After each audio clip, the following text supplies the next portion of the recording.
첨단화되는 전투기장에서 적 레이더에 잡히지 않는 스텔스 성능을 자랑하는 F-22, F-35 등의 스텔스기가 등장하는 상황이지만 다른 한쪽에서는 개발된 지 수십 년이 지난 전투기들이 최신의 첨단 기술을 장착함에 따라 최신의 스텔스기와 견주어도 그 성능이 전혀 밀리지 않는 수준의 기체로 환골탈퇴하는 경우가 상당히 늘어나고 있는 추세입니다. 대표적인 전투기로는 개발된 지 수십 년이 지났는데도 그 위험을 여전히 유지하고 있는 F-15 전투기와 F-16 전투기를 꼽을 수 있습니다.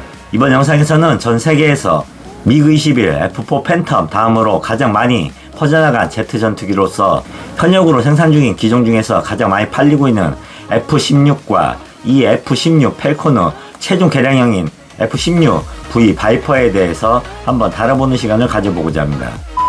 1만여 대가 생산된 소련의 미그 21과 5천여 대가 생산된 F-4 팬텀에 이어 세 번째로 많이 생산된 제트 전투기가 바로 F-16 전투기입니다. 약 4,500여 대가 생산된 것으로 되어 있습니다. 그만큼 많은 숫자가 생산되었다는 것은 기종 자체의 우수성이 검증되었다고도 할 수가 있겠습니다. F-16은 여러 차례의 개량을 거듭하며 초기 모델과 달리 현재의 F-16은 공중전 등 제한적인 임무에서 나아가 이제는 지상 표적 및 대함에 대한 공격 및 정찰 등의 임무도 수행하는 다목적 전투기로 거듭난 베스트셀러 기종입니다. F-16은 7번 업그레이드가 있었으며 최종 업그레이드 기종이 바로 F-16 바이퍼입니다. F-16V에 대해서 알아보기 전에 F-16A 펠콘에 대해서 간단하게나마 알아보는 게 순서일 듯 싶습니다. 우선 F-16을 개발하게 된 배경을 한번 살펴보고자 합니다. 우선 단어 두 가지를 먼저 설명해드리고 본론으로 들어가 보겠습니다. BVR이라는 게 있는데 이건 원거리에서 조종사의 시야에 들어오기 전에 적기를 먼저 발견하고 쏘는 교전 형태를 말합니다. 대표적으로 미국의 암람 미사일과 러시아의 빈펠 미사일이 있습니다. 그리고 도그파이트라는 단어는 두 전투기가 서로를 충분히 볼 수 있는 거리로 들어서서 벌어지는 근접 공중전을 말하며 주로 단거리 미사일과 기관포를 이용한 교전을 말합니다. 서로 꼬리물기를 한다고 해서 도그파이터라는 명칭이 붙여졌습니다. 어느 전장에서나 그랬듯 1960년대 베트남전에서도 미국은 항상 자신감에 빠져 있었습니다. 미국은 최첨단 장비를 장착한 전투기와 미사일만 있다면 BVR 기술로 공중전 없이도, 즉 도그파이트 없이도 원거리에서 자신들의 전투기에는 전혀 손실 없이 제공권을 장악할 수 있을 거라는 자신감에 빠져 있었습니다. 그 당시 미국은 F-111과 F-4 팬텀을 운영 중이었는데 BVR 기술을 자만한 터라서 도그파이팅을 할 수 있는 무장 자체를 아예 하지 않았습니다. 즉 근접전에 사용할 기관포 자체를 아예 장착하지 않았다는 얘기입니다. 그런데 문제는 베트남전에서 미 공군은 AIM-7 스패로우 공대공 미사일을 적의 미그-17, 미그-19, 미그-21 전투기 등을 상대하는 데 사용했지만 실제로 명중률이 10% 이하라는 굴욕을 당하게 됩니다. 명중률이 10%라며 나머지 90%는 살아남았다는 얘기가 되는데 좀 난감한 상황이 됩니다. BVR 공격에서 살아남은 전투기를 만나자마자 기관포 세례를 받고 추락하는 경우가 굉장히 많았습니다. BVR은 현대에 들어와서는 더욱 향상된 레이더 기능과 정밀 유도 기술 덕분에 베트남전 당시와는 비교도 안 될 정도로 높은 정확도를 얻게 되었으며 실제로 걸프전 당시에는 이라크 공군 조종사들은 원거리의 미 공군기의 존재조차도 모른 채 격추되는 경우가 허다했습니다. 하지만 1960년대만 해도 BVR이 그 정도로 정교하지 못했기 때문에 문제가 발생하였습니다. 이런 배경으로 해서 개발된 전투기가 바로 F-15, F-16 전투기입니다. 베트남전 당시 미그-19, 미그-21 등 경쾌한 소련의 전투기에 고전을 면치 못했던 미군이 때마침 불어닥친 군비 축소 움직임에 맞춰서 경량 전투기 계획을 수립하게 됩니다. 그 결과 제너럴 다이나믹스와 노스롭사가 최종 심사를 받게 되는데 1975년 1월 치러진 비교 비행을 심사한 미 공군은 제너럴 다이나믹스 손을 들어주게 됩니다. 이것이 바로 현재의 F-16 원형인 YF-16입니다. F-15가 너무 비싼 관계로 충분한 수를 확보할 수 없게 되자 YF-16은 이를 보조하기 위한 염가 전투기로 본격적인 개발이 이루어져 1978년 8월 7일에 F-16A로 명명된 첫 양상형이 등장하게 됩니다. 처음에는 F-4와 F-106을 대체하기 위해 650대 정도가 주문되었지만 값이 싸다는 최대의 장점을 무기로 미국에서만도 1338대를 발주하게 되고 나토 회원국들을 비롯해 미국의 동맹국들에서도 인기가 폭발하게 됩니다. F-16의 가장 큰 장점 중 하나는 가격 경쟁력이라고 할 수 있습니다. 가격이 F-15의 절반밖에 안 된다는 점이 가장 큰 장점 중 하나임에는 틀림없습니다. 그리고 F-15는 1990년대까지만 해도 미국이 일부를 제외한 다른 국가에 팔지 않는 기종이었지만 F-16은 판매에 제약을 두지 않았습니다. 뛰어난 신뢰성, 우수한 범용성, 적은 유지비, 그리고 크기에 비해 무장 탑재량도 뛰어난 편이고 항속거리 또한 뛰어났습니다. 그리고 돈만 있다면 살 수 있는 몇 안 되는 기종 중에 하나라는 점이 큰 인기의 비결이 되었습니다.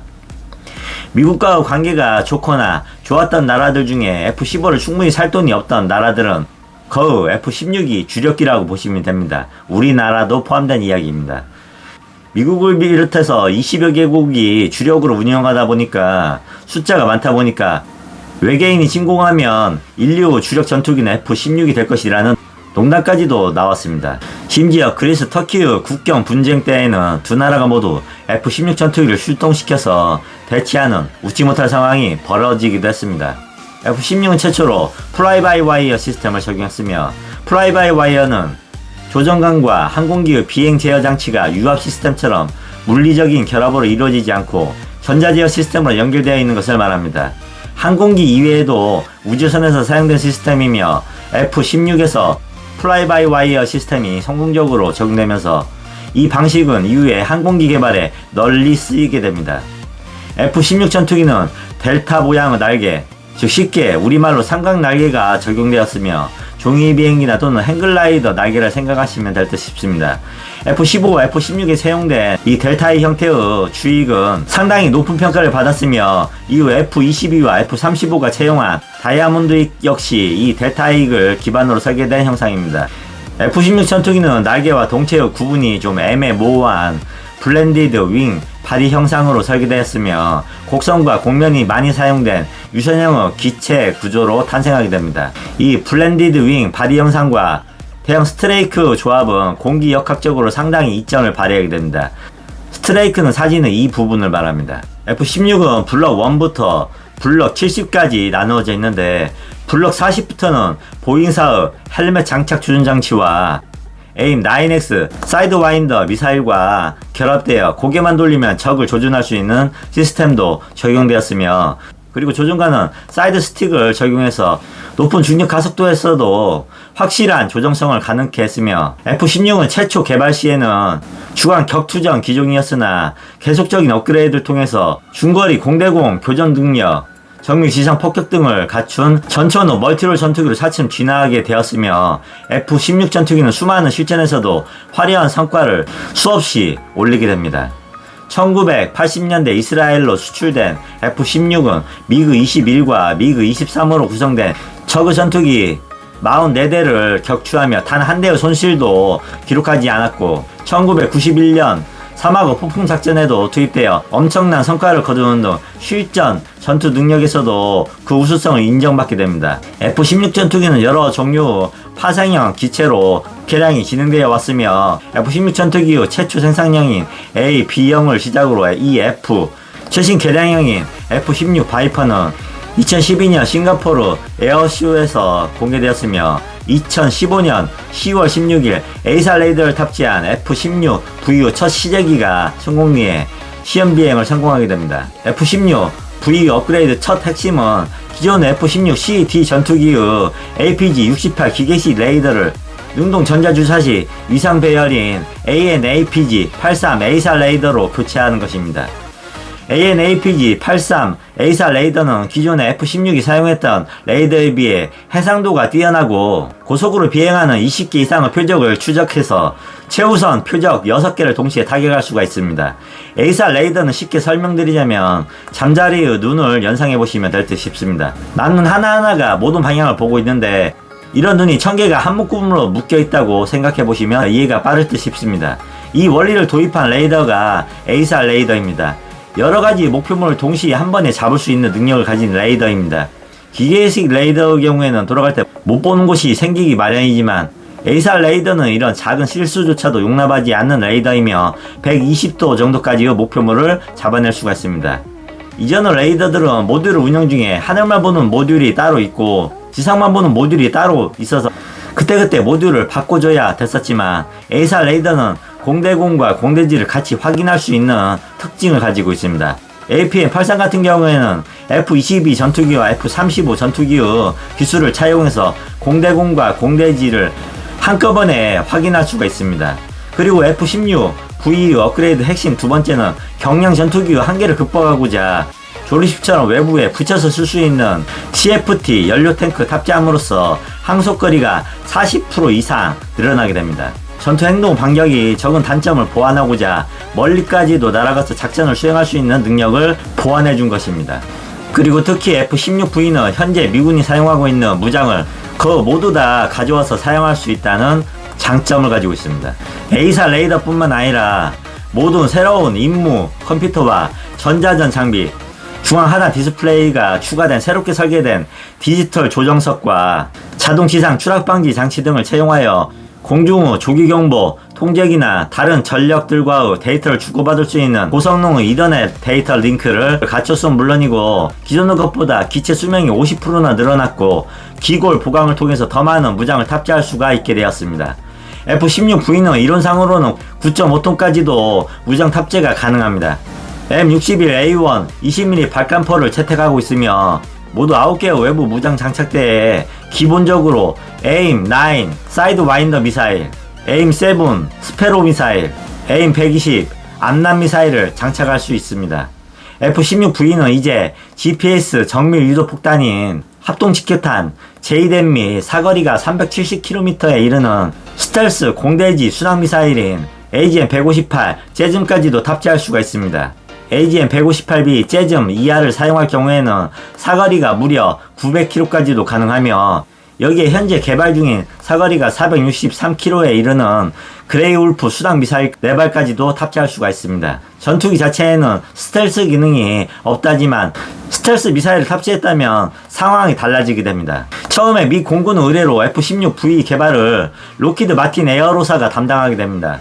그러나 F-35 전투기의 개발과 양산 비용이 기하급수적으로 늘어나면서 예산 문제로 업그레이드 계획은 미국 내에서도 흐지부지 되는 상황이 되었습니다.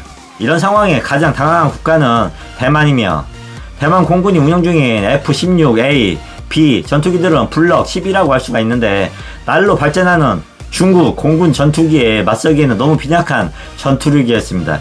결국 FMS, 즉 미 대외 군사 판매로 진행되어 대만 공군의 주도하에 F-16 프로그램이 본격화되었고 뒤이어 우리나라도 참여하게 되면서 F-16V가 탄생하게 된 것입니다.